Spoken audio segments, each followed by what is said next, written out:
Naomi était l'élève étoile de la Victoria Noble Academy, un lycée exclusivement féminin réputé pour son excellence. À 16 ans, elle se distinguait non seulement par sa beauté frappante, mais aussi par son intelligence. Elle avait toujours été la meilleure de sa classe, travaillant dur pour conserver sa place de première élève.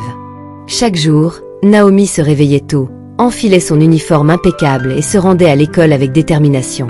Ses longs cheveux noirs étaient toujours soigneusement attachés en 2 chignons hauts, et son visage rayonnait d'une beauté naturelle qui ne nécessitait aucun maquillage. Lorsqu'elle franchissait les grilles de l'école, les têtes se tournaient et des murmures l'accompagnaient. « Voilà Naomi », disaient les autres filles. « Toujours parfaite, toujours la meilleure. » Mais Naomi ne prêtait aucune attention à ces commentaires. Son unique objectif était ses études. En classe, elle s'asseyait toujours au premier rang, absorbant chaque mot des professeurs avec avidité. Sa main était toujours la première à se lever lorsqu'une question était posée, et ses réponses étaient toujours justes. Cependant, sa beauté devenait une distraction. Même les professeurs se surprenaient à la fixer durant les cours. Monsieur Kwasi, le professeur de mathématiques, trébuchait souvent sur ses mots en la regardant. Lorsqu'il expliquait des problèmes à Naomi, Monsieur Diarra, le professeur de littérature, ne pouvait s'empêcher d'admirer sa belle écriture et la profondeur de ses dissertations. Malgré toute cette attention, Naomi restait indifférente. Après les cours, alors que les autres élèves rentraient chez eux ou se rendaient à leur club, Naomi restait dans la salle de classe. Elle sortait ses livres, les étalait sur son bureau et plongeait dans ses études. Un soir, alors que le soleil se couchait, projetant de longues ombres à travers la salle vide, Naomi était absorbée par son manuel de littérature. Elle ne remarqua pas quand quelqu'un entra dans la pièce. « Naomi, tu es encore là ?» lança une voix. Naomi leva les yeux et aperçut Isabelle, l'une de ses camarades, debout à la porte. « Oh, salut Isabelle », répondit-elle avec un sourire. « Oui, je termine juste quelques lectures supplémentaires. » Isabelle s'approcha du bureau de Naomi, balayant du regard la pile de livres avant de secouer la tête en riant doucement. « Naomi, si j'étais aussi belle que toi, je ne me donnerais pas autant de mal à étudier, déclara-t-elle. Tu pourrais facilement obtenir des faveurs des professeurs qui t'admirent. » Les sourcils de Naomi se froncèrent. « Que veux-tu dire ?» Isabelle eut un sourire malicieux. « Tu n'as jamais remarqué comment les professeurs te regardent ? Surtout Monsieur Kwasi et Monsieur Diarra. Tu pourrais sûrement avoir de bonnes notes sans tout ce travail acharné. » Naomi était sous le choc. Jamais elle n'avait envisagé d'utiliser sa beauté à son avantage. « Mais ce ne serait pas juste, » protesta-t-elle. Isabelle haussa les épaules. « C'est juste une idée. En tout cas, je rentre chez moi. Ne reste pas trop tard, d'accord ?» Tandis qu'Isabelle s'éloignait, Naomi resta assise, l'esprit envahi par cette nouvelle pensée. Elle avait toujours cru au travail acharné et à l'honnêteté. Mais Isabelle avait-elle raison? Sa vie serait-elle plus facile si elle exploitait sa beauté? Avec ces questions en tête, Naomi rangea ses livres et rentra chez elle. Les rues étaient calmes, les lampadaires diffusant une douce lueur sur le trottoir. Elle n'arrivait pas à se défaire des paroles d'Isabelle. Pour la première fois, elle commençait à voir sa beauté comme autre chose qu'un simple attribut physique. En arrivant chez elle, ses parents l'accueillirent avec de chaleureux sourires. Ils étaient fiers de ses réussites et l'avaient toujours encouragée à se concentrer sur ses études. Mais ce soir-là, Naomi était distraite. Pendant le dîner, son esprit était ailleurs, toujours hanté par la suggestion d'Isabelle. Dans sa chambre, au lieu d'ouvrir ses livres comme à son habitude, elle se plaça devant son miroir. Elle examina son reflet, notant sa police, ses yeux brillants et ses traits délicats. Avait-elle été aveugle à ce pouvoir qu'elle possédait? Ce soir-là, en s'allongeant sur son lit, Naomi prit une décision. Demain, elle essaierait quelque chose de différent. Elle vérifierait si Isabelle avait raison sur le pouvoir de sa beauté. Elle était loin de se douter que cette décision déclencherait une série d'événements qui changeraient sa vie à jamais. Le lendemain matin, Naomi se réveilla plus tôt que d'habitude. Elle se tint devant son miroir, hésita un instant, puis attrapa une trousse de maquillage, un cadeau d'anniversaire qu'elle n'avait jamais utilisé. D'une main tremblante, elle appliqua une fine couche de fond de teint, une touche de blush et un soupçon de gloss. Elle détacha ses cheveux, les laissant retomber en vagues soyeuses sur ses épaules.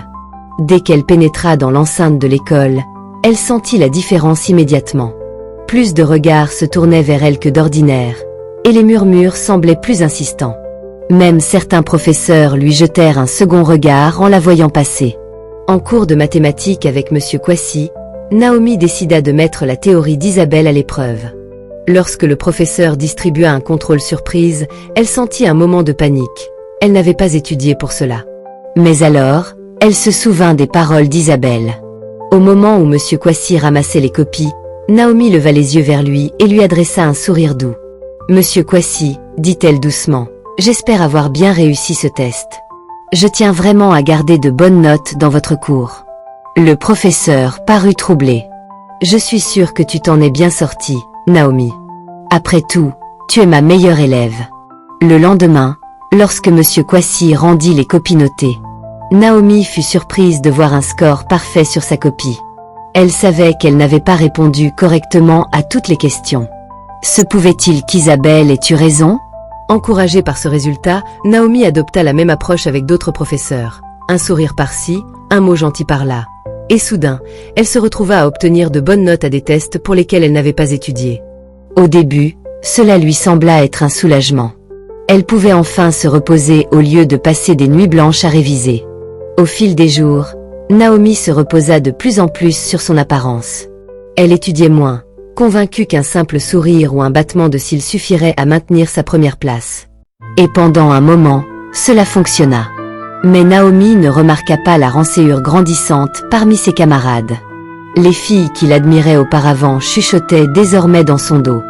Elle voyait bien comment les professeurs la favorisaient, comment elle réussissait brillamment sans fournir le même effort qu'eux. Isabelle observait tout cela avec un mélange de satisfaction et de jalousie.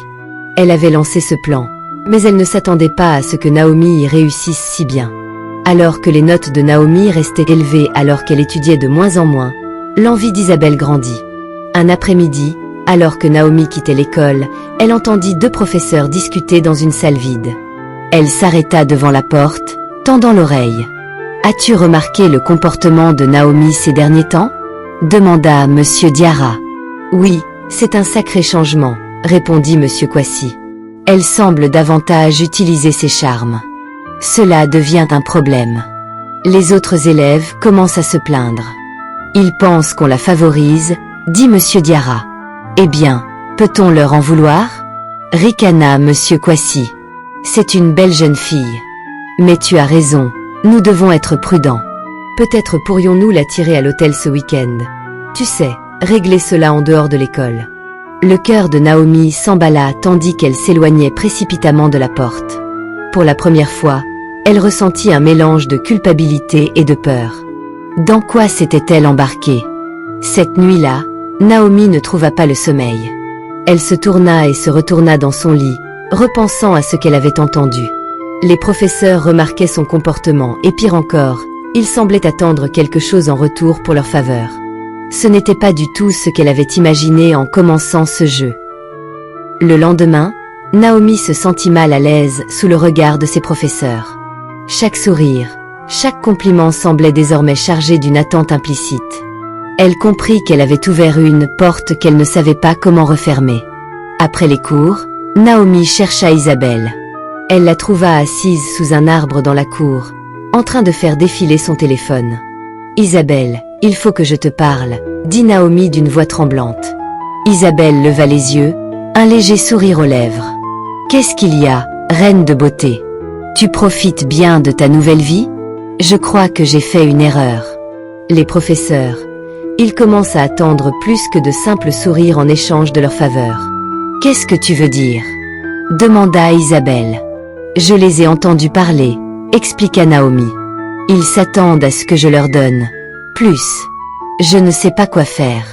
Ça va trop loin. » Isabelle resta silencieuse un instant, puis elle se pencha vers Naomi. « Écoute, Naomi, tu es allée aussi loin. Ne fais pas marche arrière maintenant. Si les professeurs veulent plus, donne-leur ce qu'ils veulent. » Naomi recula, choquée. « Quoi? Non. Je ne peux pas faire ça. »« Pourquoi pas ?» insista Isabelle. « Ce n'est qu'un pas de plus. Pense à tous les avantages que tu as eus. Tu veux vraiment tout abandonner? » « Non, Isabelle. C'est mal. Je n'aurais jamais dû commencer ça. Je vais arrêter tout de suite. Alors que Naomi s'éloignait, elle ne vit pas le regard sombre qui passa sur le visage d'Isabelle. Elle ne savait pas que sa décision de tout arrêter allait déclencher une série d'événements qui bouleverseraient sa vie.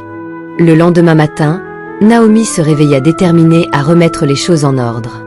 Elle attacha ses cheveux en 2 couettes, comme avant, et alla à l'école sans maquillage. Elle était prête à affronter les conséquences de ses actes et à retrouver ses valeurs de travail et d'honnêteté. Mais dès qu'elle mit un pied dans la cour de l'école, elle comprit que quelque chose n'allait pas. Les élèves étaient regroupés en petits cercles, chuchotant et la pointant du doigt. Inquiète et confuse, Naomi se dirigea vers sa classe. En entrant, un silence lourd tomba sur la pièce. Ses camarades la fixaient avec un mélange de dégoût et de pitié. Le cœur battant, Naomi se demanda ce qui se passait. Ce fut Isabelle qui brisa finalement le silence. Eh bien, lança-t-elle d'une voix forte. Voilà notre petite chouchoute des professeurs.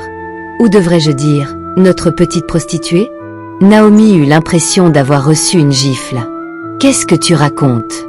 Isabelle se leva, un sourire cruel aux lèvres. Oh, allez, Naomi. Tout le monde sait ce que tu fais pour avoir de bonnes notes. Coucher avec les professeurs? C'est vraiment bas, même pour toi. Le monde de Naomi se mit à tourner. Ce n'est pas vrai, protesta-t-elle. Je n'ai jamais fait ça. Mais ses paroles restèrent sans effet. La rumeur s'était déjà propagée comme un incendie dans l'école. À ce moment-là, Madame Mensah, la directrice de l'école, apparut à la porte de la classe. Son visage était fermé, et sa voix glaciale lorsqu'elle déclara « Naomi, viens immédiatement dans mon bureau ». Alors que Naomi suivait la directrice à travers les couloirs, elle sentait les regards peser sur elle. Les larmes lui montèrent aux yeux. Dans le bureau de la directrice, Madame Mensah alla droit au but. « Naomi, j'ai entendu des rumeurs très troublantes sur ton comportement avec les enseignants. C'est une accusation très grave. Mais ce n'est pas vrai, plaida Naomi. Je n'ai jamais rien fait de tel. Oui, j'ai essayé d'utiliser mon apparence pour obtenir de meilleures notes, mais je n'ai jamais été plus loin que ça. Je vous le jure. Madame Mensah garda une expression dure. Que ce soit vrai ou non, le mal est fait. Les parents appellent, menaçant de retirer leurs enfants si tu restes dans l'école. Tu es devenu un problème, Naomi. Naomi eut l'impression que le sol se dérobait sous ses pieds. Quoi? Qu'est-ce que ça veut dire? Ça veut dire, soupira Madame Mensah, que nous n'avons pas d'autre choix que de t'expulser de la Victoria Noble Academy. Les mots frappèrent Naomi comme un coup de massue. Expulsée. Son dossier parfait, ses rêves d'obtenir son diplôme en tête de sa classe, tout s'effondrait en un instant. Alors qu'elle quittait le bureau de la directrice, le monde en ruine autour d'elle, elle aperçut Isabelle dans le couloir, affichant un sourire triomphant. À cet instant, Naomi comprit toute l'ampleur de la trahison de son amie. Les jours suivants passèrent dans un brouillard de larmes et de disputes. Les parents de Naomi furent dévastés par la nouvelle de son expulsion. Ils ne croyaient pas aux rumeurs, mais ils étaient en colère et déçus que Naomi ait essayé d'utiliser son apparence pour obtenir de meilleures notes. « Nous t'avons élevé mieux que ça », dit son père d'un ton lourd de reproches. Sa mère, plus pragmatique, déclara « Nous devons te trouver une nouvelle école.